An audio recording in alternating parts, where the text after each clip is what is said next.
have supported Brexit for a very long time. You have also supported the Prime Minister's deal to leave. So why have you resigned today?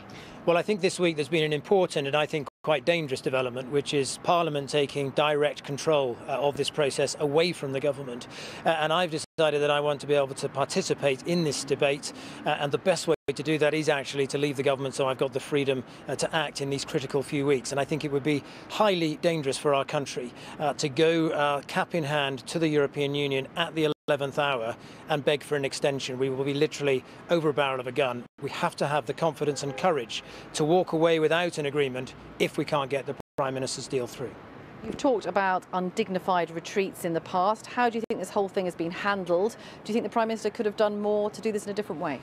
Well, the Prime Minister's had two very difficult problems, which I completely appreciate. First of all, there has been a group of MPs in Parliament who've refused to respect the referendum result and have sought to undermine it. And secondly, frankly, the European Union have not approached these negotiations in good faith. They've deliberately played games, made things take longer than they needed to, dragged things out and frustrated progress of the talks. And those two factors have left the Prime Minister in a difficult position, which I understand. But given that that is where we are, I believe we have to have the courage as a country to walk away without an agreement initially and to continue discussions after, if that is what it takes to get this done. But what is your message to fellow pro-Brexit MPs in your own party who haven't so far backed the Prime Minister's deal? Because you have, and you say that you will do so again. Why are you backing her and they're not? Well, I'm backing her withdrawal agreement because even though it's not perfect and I've got reservations about it, I do think it's preferable to have an orderly Brexit, and crucially, it's preferable to get Brexit done. We have to get legally out of the European Union as quickly as possible within this window. If we don't and we end up with a long delay of 2 years, as some would like, then I really do fear that we'll be in a disastrous situation and that Brexit may never happen at all.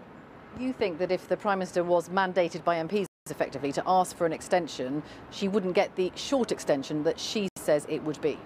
Well, if she is forced by Parliament at the 11th hour to go and beg for an extension, the European Union would have us over the barrel of a gun, and they would be able to dictate the terms of that extension, knowing full well that we'd already bottled it as a country and didn't have the courage to leave.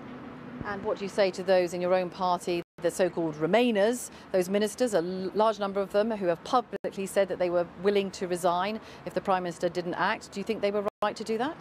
No, I think they were very wrong to do that, and they've undermined our own government at a critical stage. Just as Geoffrey Cox, the Attorney General, is there trying to get an agreement, they sent a clear signal that if we didn't get an agreement that was acceptable to Parliament, well, we as a country would just bottle it and extend things and kick it into the long grass. I think it's been a terrible message to send, and I think they made a terrible mistake. We need them to show more courage.